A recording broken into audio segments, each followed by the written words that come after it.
누가복음 22장 24절에서 27절입니다. 제가 읽어드리겠습니다. 누가복음 22장 24절에서 27절입니다. 또 그들 사이에 그중 누가 크냐 하는 다툼이 난지라 예수께서 이르시되 이방인의 임금들은 그들을 주관하며 그 집권자들은 은인이라 칭함을 받으나 너희는 그렇지 않을지니 너희 중에 큰 자는 젊은 자와 같고 다스리는 자는 섬기는 자와 같을지니라. 앉아서 먹는 자가 크냐 섬기는 자가 크냐. 앉아서 먹는 자가 아니냐. 그러나 나는 섬기는 자로 너희 중에 있노라. 아멘. 지난주에 옷을 특별히 신경 쓰진 않는데요. 이미 오랫동안 보셨으니까 아시다시피 지난주에 이렇게 한번 입고 왔는데 가는데 대표님이 오늘 스타일 좋다고 그래가지고 한 번 더 입고 왔어요.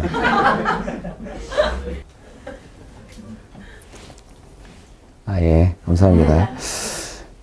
우리가 잘 알고 있는 내용이에요. 예수님의 제자들이 막 이렇게 누가 크냐 서로 논쟁하고 이렇게 이제 다른 부분에서 보면은 이제 야고보와 요한의 어머니가 와가지고 야고보와 요한을 예수님의 좌우편에 앉게 해달라. 이런 것 때문에 이제 분란이 일어나고 베드로도 많이 어려웠겠죠. 제자들 중에서 리더니까. 그래서 이제 그런 부분에 어려움들이 있었는데요. 그렇게 논쟁 보니까 예수님께서 하지 마라 이렇게 말씀하시면서 특별히 이제 오늘 보면은 31절, 32절, 33절에 예수님께서 특별히 베드로에게 이렇게 권면하시는 내용이 있어요. 누가 크냐 하는 논쟁이 있은 다음에 31절, 32절, 33절 같이 한번 읽어보실까요? 시몬아, 시몬아, 보라, 사탄이 너희를 밀가부르듯 하려고 요구하였으나 그러나 내가 너를 위하여 내 믿음이 떨어지지 않기를 기도하였노니 너는 돌이킨 후에 내 형제를 굳게 하라. 그가 말하되 주여 내가 주와 함께 오게도 죽는 데에도 가기를 각오하였나이다. 물론 이것이 이제 시간 순서상으로 바로 이렇게 연결되는지는 몰라요. 근데 내용적으로는 충분히 연결되고 있다고 생각해요. 제자들은 항상 누가 크냐는 논쟁이 있었고요. 그런 논쟁에 대해 예수님 좀 근심하시고 특별히 베드로에 대해서 이제 네가 시험에 들 거다. 사탄의 또 다른 이름이 마태복음 4장에 시험하는 자라고 나오잖아요. 네가 이렇게 채로 걸러가지고 알곡과 가라지를 걸듯이 네가 뭔가 큰 공격을 받을 것이다. 사탄이 너를 밀가부르려 하려고 한다. 이런 공격이 있을 것이다. 근데 예수님께서 베드로를 위하여 믿음이 떨어지지 않기를 기도하시니 너는 돌이킨 후에 내 형제를 굳게 해라. 이렇게 예수님께서 말씀하신 거죠. 네, 이에 대하여 베드로의 답변은 그가 말하되 주여 내가 주와 함께 오게도 죽는 데에도 가기를 각오하였나이다. 막 예수님과 함께 감옥에도 가고 죽겠다고 이렇게 말하는 거예요. 좀 안타까운 것 같아요. 왜 이렇게 말하는지. 너무 이제 그 마음의 배경을 다 설명 안 해준다는 게 좀 답답해요. 왜 이렇게 말했는지 말해줘야 되는데 앞뒤 내용을 따라서 이제 좀 추측을 해야 되는 측면이 있죠. 베드로가 이렇게 말하니까 예수님께서 바로 34절 같이 한번 읽어보실까요? 시작. 이르시되 베드로야 내가 내게 말하노니 오늘 닭 울기 전에 내가 3번 나를 모른다고 부인하리라 하시니라. 베드로가 막 감옥에도 가고 예수님과 함께 죽겠다고 말하니까 예수님 바로 네가 오늘 3번 부인할 거라고. 너무 진실해. 베드로가 막 그렇게 막 죽겠다고 같이 죽는다고 감옥에 간다고 그러면은 다 뜻이 가상하다 이렇게 갈 수도 있는데 너는 부인할 거라고 이렇게 아마 따뜻하게 말씀하셨을 것 같아요. 계속 기도하시겠다고 하셨으니까. 근데 항상 진실이죠. 감사합니다. 제가 엊그저께 딱 길을 가는데 또 예쁜 여자들이 보이는 거예요. 참 감사한 거 한 가지는 예쁜 여자를 보일 때 좀 제 스스로도 걱정이 되고 좀 불편해진다는 거예요. 제가 어제 마지막으로 이제 그 원고를 써가지고 오늘 아침 새벽에 좀 보냈거든요. 이 부분을 써가지고. 옛날에는 불편하지 않았죠. 달콤했죠. 하루 종일 예쁜 여자를 묵상하고 자빠져 있었죠. 근데 이제 오랜 시간 훈련하니까 그래 좀 나이가 40대 후반인데도 아직 예쁜 여자가 보인다는 게 괴로워요. 빨리 이런 것부터 벗어나기 원합니다. 죽어야 벗어나겠죠. 아니, 저희 교회에서도 막 제가 이런 내용을 설교를 지난주에 했거든요. 이 내용을. 아, 딸이 앉아있었고 좀 부담스럽고. 딸도 저를 흠칫 이렇게 쳐다보고 이렇게. 아니, 남자는 다 그래. 근데 아빠는 특별히 정직한 거야. 아, 안 통해. 아니, 이제, 불편하다는 게 너무 감사했어요. 스스로 내면을 찾아보게 되잖아요. 왜 갑자기 보이지? 안 보일 때 되게 자유롭거든요. 자유를 빼앗기는 거예요, 그런 게. 보여서 이렇게 생각이 들고 이러면은, 지저분한 생각으로 가고 이러면 얼마나 괴로운데요. 어차피 돌아올 건데. 지저분한 생각을 계속 하는 사람은 그것이 익숙하거든요. 근데, 거룩한 생각 가운데 평안과 자유를 누리는 사람은 그 자유를 뺏기는 길이라서 괴로워요. 불편하고, 정말 다행이라고 생각해요. 이 나이 먹어서 이제 조금 불편해졌구나. 여기 있는 형제들은 안 불편한 거란 걸 제가 알아요. 제가 얼마나 피땀나게 훈련했는데 이 정도인데. 한 명씩 물어보는 수가 있어요. 제가 지난주에도 설교했듯이 그 간극이 좁아지는 게 중요하거든요. 좋을 때와 어려울 때. 제가 우리 가족들 향해서 형이나 뭐 가족들이 막 좋을 때는 막 약속을 막 해요. 내가 너를 조금만 안 좋으면 막 두드려 패고 나가라고 막 이러니까 너무 힘들었어요. 늘 저희 가족도 언제 바뀔지 모른다. 이렇게 서로 이렇게 하며 살아서 저는 제 자신을 향한 노예류제 비슷한 게 있어요. 나도 그런 사람일지 모른다. 제가 분위기 좋을 때 아내랑 막 장난치고 이러다가 분위기 안 좋고 막 승질나면 얼굴 표정 굳어가지고 막 인격이 더러운 부분 나오고 이런 그 간극이 너무 큰 것 같은 거예요. 지킬 박사 하이드 씨 정도는 아니지만은 여러분도 그러잖아요. 직장에서 보여주는 모습과 자기 마음대로 하는 모습은 많이 다르실 거 아니에요. 똑같이 하면 쫓겨나겠죠. 사람이 다 보여줄 수 없기는 없는데 스스로는 알아야 되죠. 자기가 얼마나 다른지. 그리고 다르다는 것을 모르는 사람 되게 위태로워요. 그 간극이 크고 내가 다른 모습으로 있다는 것에 대해서 적어도 예수님 앞에 정직해야 진실해야 대화가 되고 영혼이 만져지고 이러는 것이기 때문에. 믿습니까? 근데 자기 마음대로 하는 쪽으로 진실한 건 좀 아니에요. 제가 아내랑 막 연애할 때 막 뜨겁게 사랑하고 약속을 하고 막 행복하게 살자.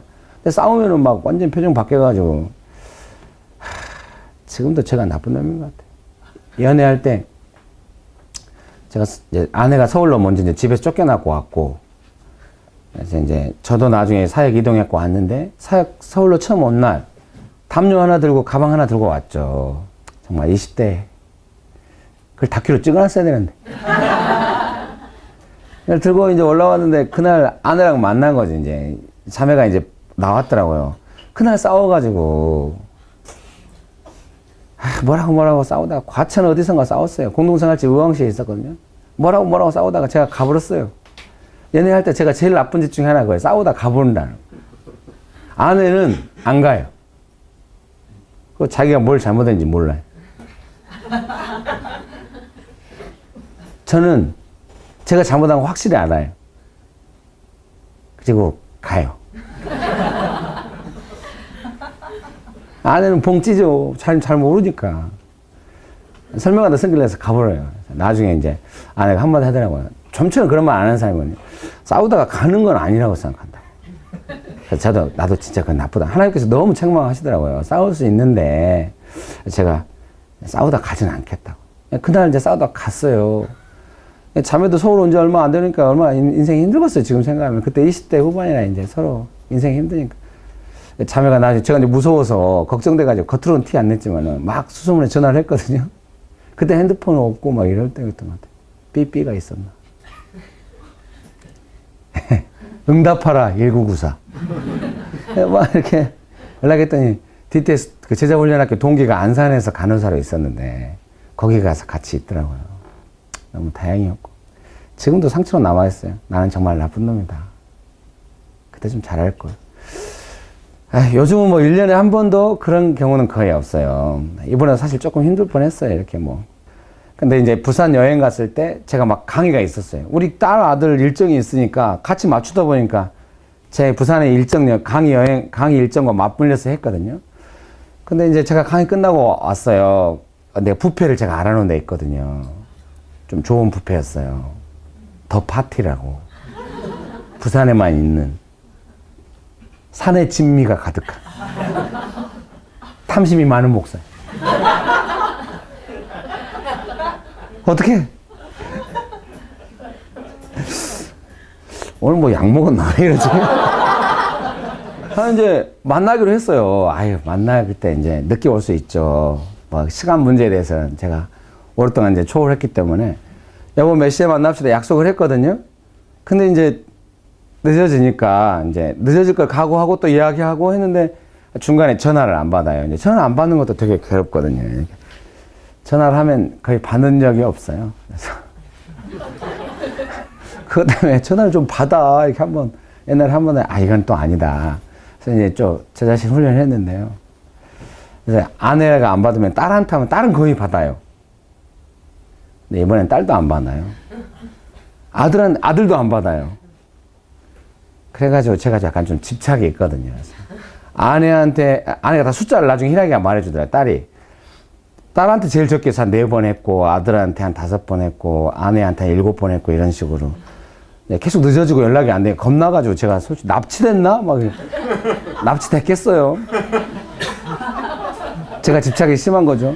왜 연락을 안 받아? 이게 시간이 지나가고 이제 이러니까 저는 이제 어떻게 와라 이렇게 말해주려고 했는데 부산에 자주 갔지만 오는 중에 막 복잡하니까 전화를 못 받은 건 세 사람 다 전쟁이 있기도 해요. 어떻게 세 사람 다 그렇게 전화를 안 받겠어요?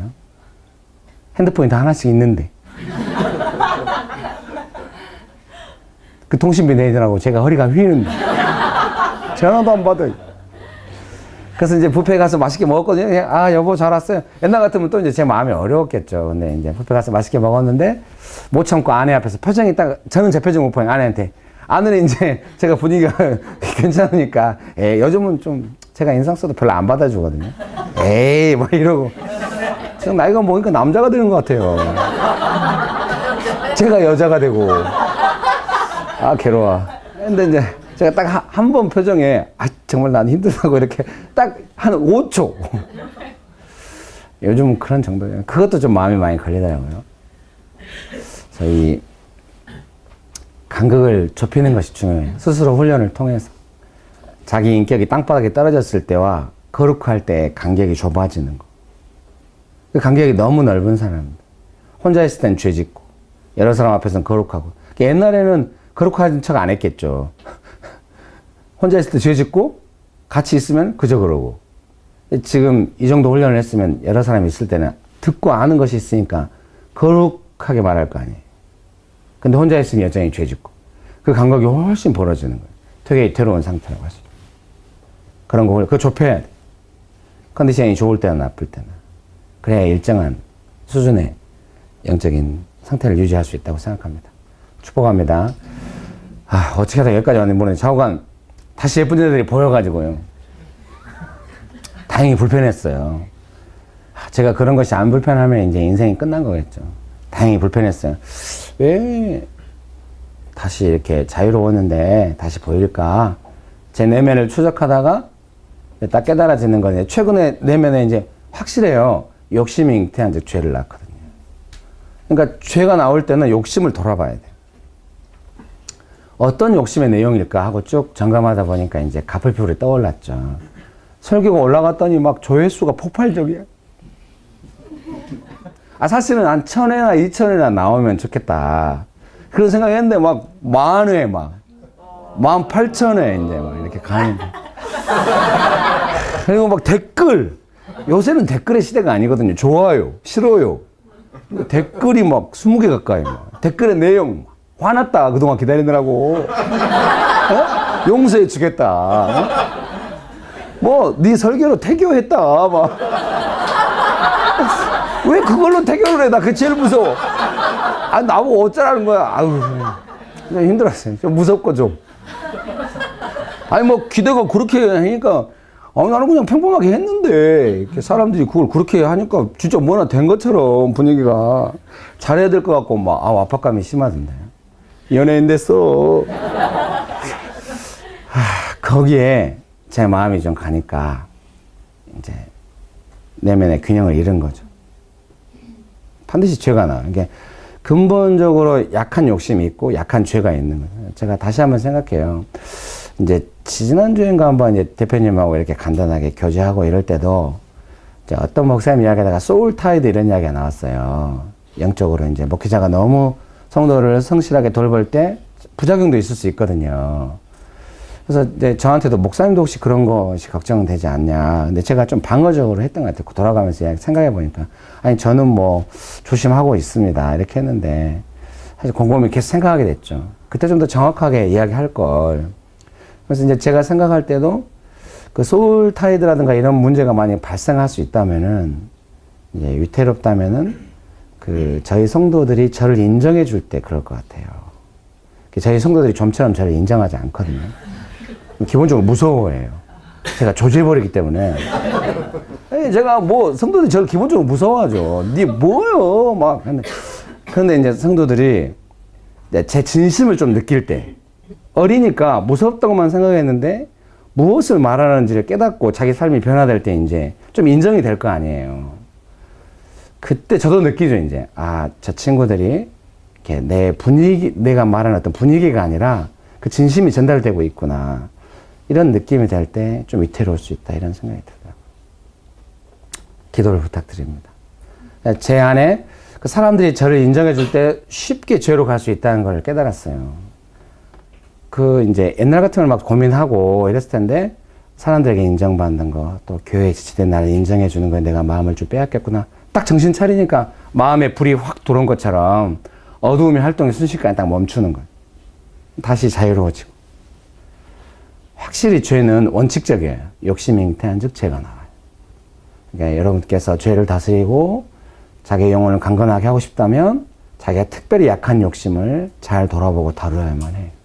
그걸 다루고 있어야 돼. 그래야 사람이 진실하고 진지하거든.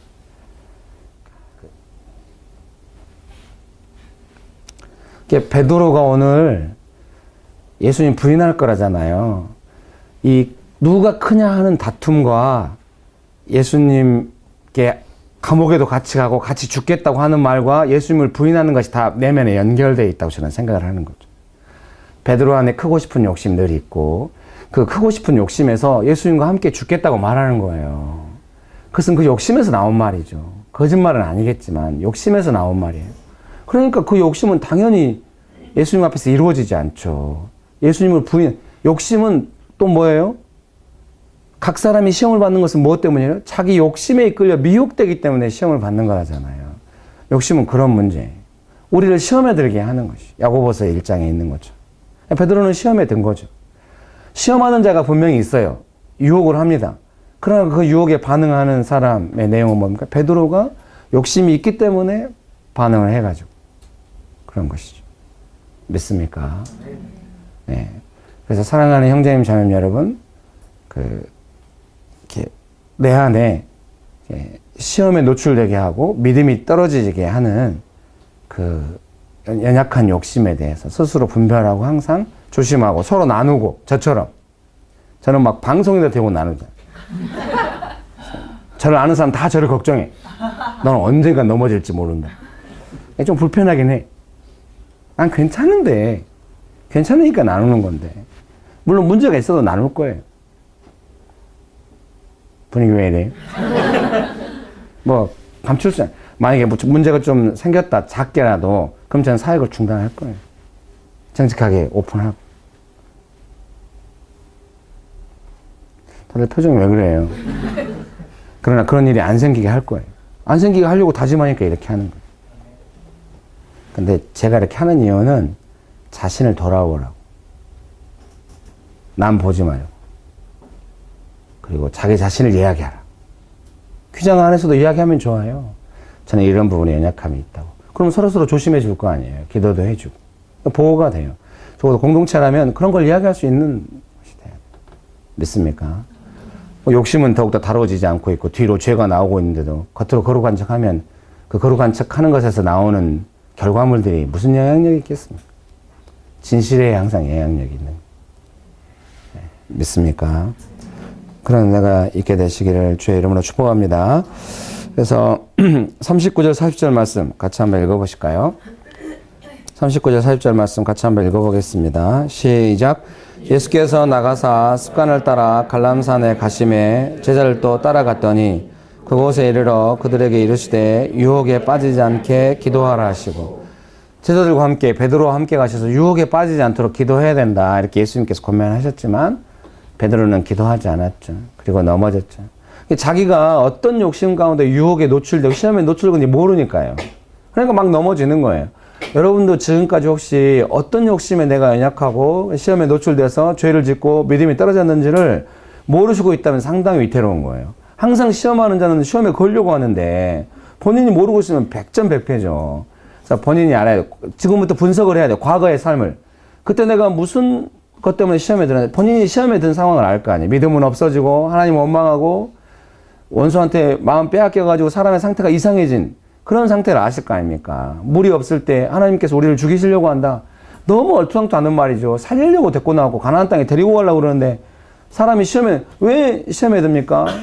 욕구가 있으니까요. 막 고기 먹고 싶고 가나안 땅에 들어가서 내 마음대로 살고 싶다. 이런 욕구로 왔는데 그게 안 이루어질 것 같으니까 사람이 금방 시험에 넘어져가지고 시험에 드는 거예요. 자기가 원치 않는 상황이 조금만 와도. 여러분도 과거에 얼마나 많은 시험에 빠졌겠습니까? 그 시험에 빠졌을 때 나의 어떤 욕심이 그 시험에 노출되게 하고 넘어지게 했는지를 잘 분별해가지고 시험에 빠지게 하는 자기 욕심의 내용과 그 공격의 내용, 그리고 그 결과 나온 죄의 내용, 그리고 시험에 빠졌을 때 그 정황들을 다 분별해가지고 점검해놔야 다음번에는 그렇게 빠지지 않겠죠. 그런 은혜가 있게 되시기를 주의 이름으로 축복합니다. 축복합니다. 축복합니다. 어떤 사람은 시험에 빠질까봐 되게 조심스러워하고 막 목회하는 내내 좀 그랬거든요. 근데 지금은 안 그래요. 일부러 시험에 빠지도록 뭔가 조장하진 않아요. 그러면 제가 시험하는 자가 될 수가 있잖아요. 그런 건 하진 않지만 누가 시험에 빠질까봐 두려워가지고 벌벌 떨거나 그러지는 않아요. 본인의 시험의 문제고 본인이 믿음으로 이겨낼 때까지는 어쩔 수 없는, 뭐 아무리 말 조심해도 뭐 그러겠죠. 축복합니다. 이것은 정확하지 않을 수는 있어요. 저희 교회에 어떤 형제가 있는데 어떤 이제 소그룹을 같이 하는데 싱글 형제인데 싱글 자매 있는데 그 자매가 없는 데서 제가 조용히 다른 형제가 제가 외부에 강의 갔는데 잘 아는 같이 사역했던 그 형제가 이 친구한테 소개팅을 시켜주겠다고 저한테 이야기하더라고요. 그래서 제가 저보고 좀 한번 해보라고 권면하라고. 그래서 제가 그 친구한테 와가지고 소개팅 한번 해라 이렇게 한번 했는데 순간 거기 옛날 같으면 그런 이야기 무서워서 못했을 것 같기도 하고 나서도 많이 눌렸을 것 같아요. 혹시 우리 교회 그 형제를 향해서 마음 두고 있는 자매들이 제 말을 들으면 얼마나 나를 미워하고 또 시험에 빠지고 헤매고, 자매들은 진짜 금방 시험에 들거든요. 자기가 찍어놓은 형제에 대해서 뭔가 자기 것이 안 될 것 같을 때 100% 시험에 들어요. 예. 이 말 때문에 또 시험에 들고 그러진 않겠죠? 차관 본인이 이렇게 약하면 시험에 빠지는 거예요. 자매들은 100점 100패예요. 그런 부분에. 내가 원하는 형제에 대해서 안 될 것 같을 때 바로 다운돼 버려요. 형제들도 뭔가 있겠죠. 뭐 차관. 그래서 자기 욕심의 내용과 그 전쟁의 내용, 시험의 내용, 죄의 내용을 분별해가지고 다시는 빠지지 않도록 되시기를 주의 이름으로 축복합니다. 축복합니다. 네. 그 다음에 60절, 61절, 62절 말씀 같이 한번 읽어볼까요? 60절, 61절, 62절 말씀 같이 한번 읽어보겠습니다. 시작. 베드로가 이르되 이 사람아 나는 내가 하는 말을 알지 못하노라고 아직 말하고 있을 때 덕이 곧 울더라. 주께서 돌이켜 베드로를 보시니 베드로가 주의 말씀 곧 오늘 닭 울기 전에 내가 3번 나를 부인하리라 하심이 생각나서 밖에 나가서 심히 통곡하니라. 베드로가 막 크게 울었대요. 크게 이런 우는 내용을 제가 이제 다른 책에서 썼었는데요. 크게 울 때 제일 첫 번째 우는 건 뭐겠어요? 자기가 예수님을 부인했다는 사실에 대해서 인정하고 우는 거죠. 이렇게 해야 시험에서 이제 시험이 끝나요. 이렇게 울어야. 아니, 꼭 울어야 끝난다는 개념이 아니라요. 깊은 인정이죠. 나는 예수님을 부인했다. 웬만하면은 자기 죄 이렇게 라이브하게 인정하지 않거든요. 그냥 뭉개고 넘어가요. 그러면은 또 빠져요, 시험에. 명백하게 내가 얼마나 잘못했는지를 치가 떨릴 만큼 알아야 그다음부터 좀 조심하고, 또 했어도 또 인정하고, 이렇게 해야만 벗어나지. 대충 뭉개고 넘어가가지고는 좀 위태롭거든요. 모든 사람이 갑자기 막 울고, 크게 울고, 막, 딴 사람 돼가지고, 이런 개념보다는 자기 스타일에 맞는 정직한 인정이 필요해요. 예, 저는 완전히 발가벗기듯이 인정하는 스타일이죠. 잘못했으면 바로. 여러분도 자기 스타일과 인격의 내용을 따라서 어느 정도 수준이 있을 거 아닙니까? 그러나 적어도 예수님 앞에 가서 베드로처럼 인정해야 되는 건 확실히 맞는 거예요. 믿습니까? 내가 어떻게 잘못했는지, 내가 무슨 문제가 있었는지에 대해서 항상 정직해. 그래야 예수님께서 뭐라고 하셨습니까? 세리의 기도를 들으시고 세리가 의롭다 했잖아요. 바리새인의 기도는 안 되고. 그러면서 예수님께서 이어서 하신 말씀이 뭐겠습니까? 자기를 낮추는 자는 하나님께서 높여주시고 자기를 높이는 자는 낮추신다. 자기를 낮춘다는 개념이 뭐예요? 자기 죄에 대한 정직한 고백이 자기를 낮추는 거고 그게 높아지는 길이에요. 저는 그래서 막 가피풀에서 설교 조회수가 나올 때마다 진짜 허접한 그 내용을 가지고 사람들이 이렇게 진실하고 따뜻하게 받아주는 거에 대해서 제가 제 자신을 낮춘 게 하나님께서 불쌍하게 해준 게 아닌가 이렇게 생각하고 있어요. 여러분도 마찬가지시죠. 자기를 낮춘다고 하는 거는 괜히 막 못한다고 겸손한 게 아니에요. 자기 죄를 오픈하고 하나님을 인정하는 거예요. 베드로가 기꺼이 자기 자신을 낮추니까 높아지는 거예요. 베드로가 어떻게 실수했는지 성경에 정확하게 다 기록되어 있어요. 성경에 기록될 쯤에는 베드로는 어마어마한 지도자이기 때문에 기록 안 하게 할 수도 있거든요.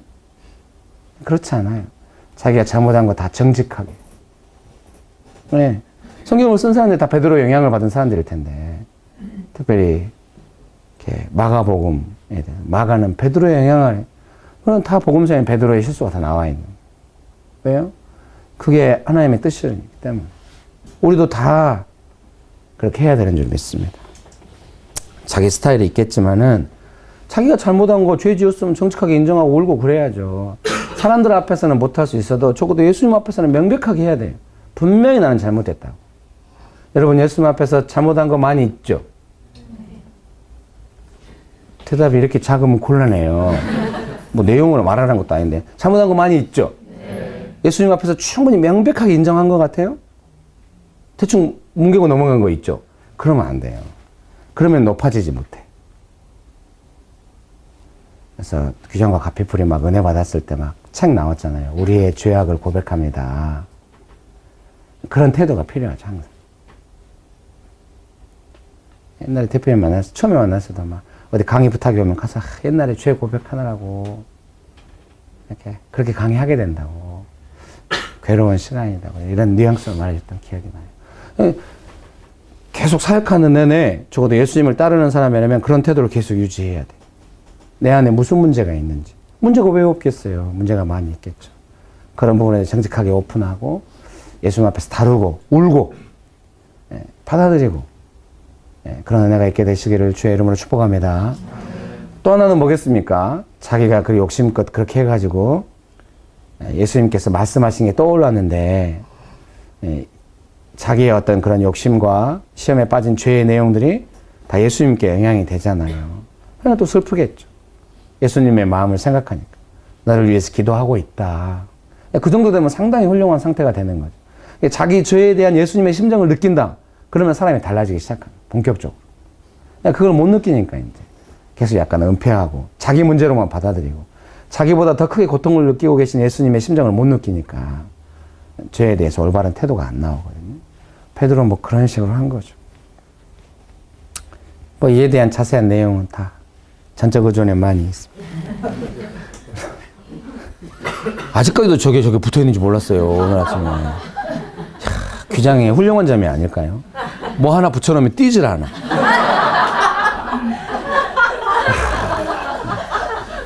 저희 집에도 없는 건데, 저희 집에서. 저희 집에도 마음만 이겨라는 붙어 있거든요. 정말 너무 훌륭합니다. 감사하게 생각합니다. 아니, 뭐, 제가 감사할 일은 아닌 것 같아요. 모든 영광 주께 돌립니다. 여러분, 그 다음에 사도행전 3장 3절에서 6절입니다. 같이 한번 읽어보겠습니다. 그가 베드로와 요한이 성전에 들어가려 함을 보고 구걸하거늘 베드로가 요한과 더불어 주목하여 이르되 우리를 보라 하니 그가 그들에게서 무엇을 얻을까 하여 바라보거늘 베드로가 이르되 은과 금은 내게 없거니와 내게 있는 이것을 내게 주노니 나사렛 예수 그리스도의 이름으로 일어나 걸으라 하고. 아멘. 베드로와 요한이 갈 때 이제 성전 미문 앞에 앉아있는 어려서부터 다리가 아프신 분을 베드로가 이제 고치시는 거죠. 근데 이제 고치고 나니까 잠깐 볼까요?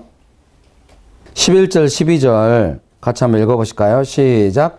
나은 사람이 베드로와 요한을 붙잡으니 모든 백성이 크게 놀라며 달려나아가 솔로몬의 행각이라 불리우는 행각에 모이거늘 베드로가 이것을 보고 백성에게 말하되 이스라엘 사람들아 이 일을 왜 놀랍게 여기느냐 우리 개인의 권능과 경건으로 이 사람을 걷게 한 것처럼 왜 우리를 주목하느냐. 아멘.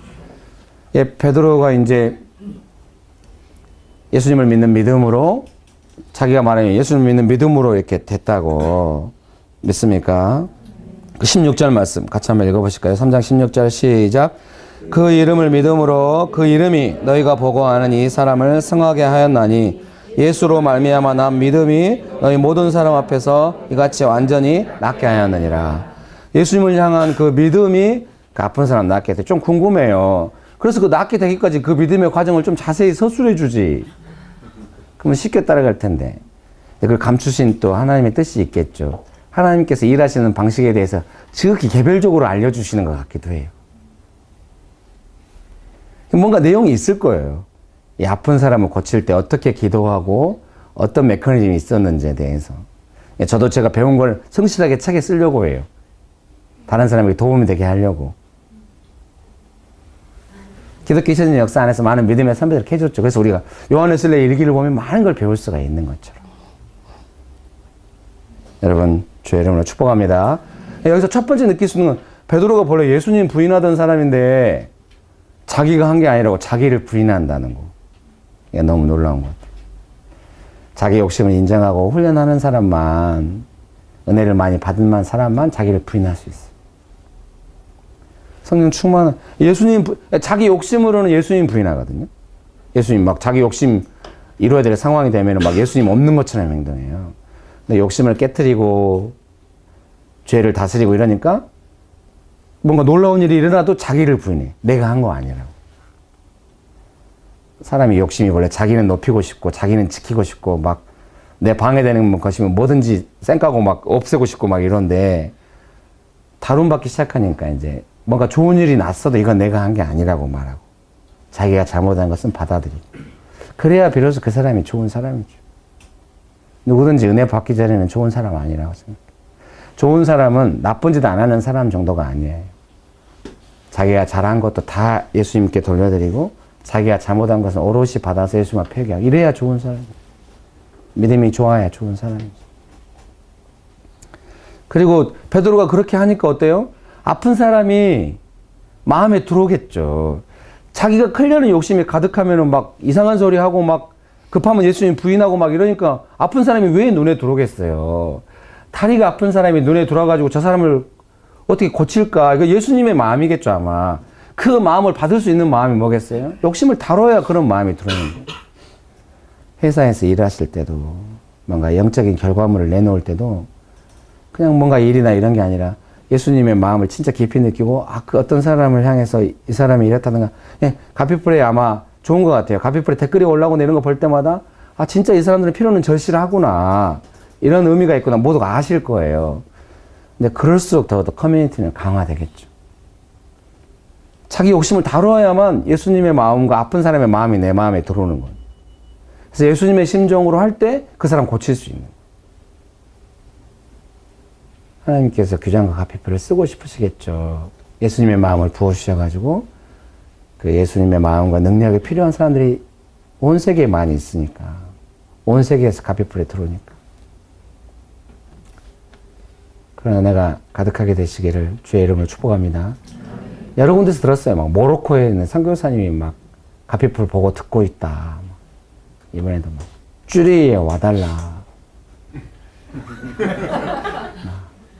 가피풀의 영향인 것 같아. 프랑크푸르트로 올 일 없냐. 들려서 와라. 막. 생각해 보겠습니다. 시카고에서 집회해야 한다. 가피풀에 설교가 올라있다. 이미 알고 연락이 왔겠죠. 국제적으로 나가려고 해. 또 욕심 나오네.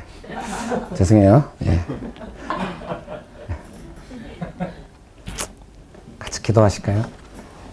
찬송가를 하나 부르고 기도해. 제가 찬송가를 이렇게 한 주간 내내 그 찬송가 지난주에 와서 완전 그 키 잘못 잡은 것처럼 이렇게 불렀는데요. 그 찬송가 제목이 지금 생각났어요. 이번 주 내내 불렀거든요, 혼자. 고요한 바다로. 고요한 바다로. 예. 예. 반주가 나오면 같이 부르다. 근데 제가 이거를 가사를 대부분 외우거든요. 근데 이 순서를 몰라요. 1절은 고요한 바다로가 맞는데, 근데 2절 가사 막 되게 아름다워요. 큰 물결 일어나 나 쉬지 못하나 그 풍랑이 연하여서 더 빨리 갑니다. 그리고 이런 가사도 있어요.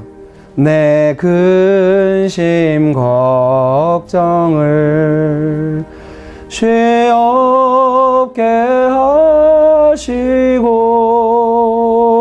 내 주여 얻은 영혼을 곧 밝게 하소서. 다 아름답죠? 몇 절 해보기 원해요? 다 해보기 원해요?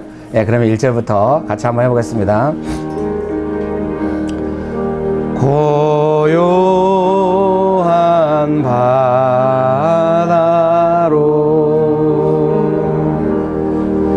저 천국 향할 때 주 내게 숨 주시니 참 감사합니다.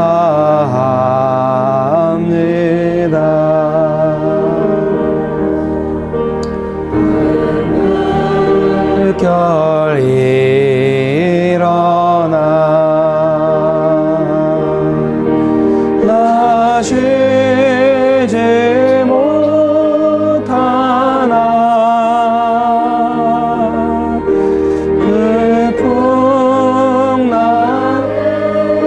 풍랑으로 인하여 더 빨리 갑니다.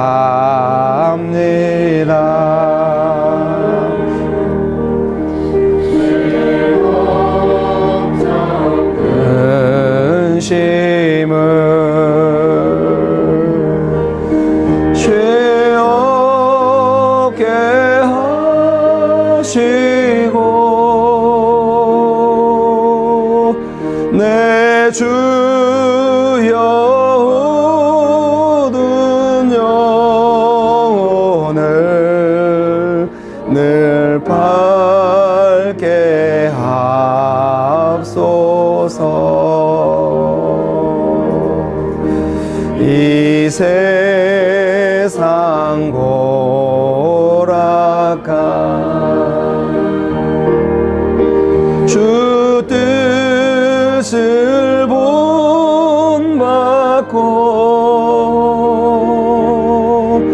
이 몸이 의지 없을 때 큰 믿음 줍소서. 제가 부족하지만 4절만 저 혼자 불러보도록 하겠습니다. 이 세상 고락한 주 뜻을 본받고 이 몸이 의지 없을 때 큰 믿음 줍소서. 이 시간에 같이 기도하시겠습니다.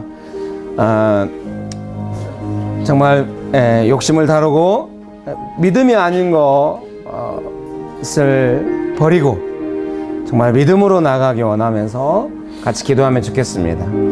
내가 내 욕심인지도 모르고 시험에 빠져서 허우적될 때가 있었습니다.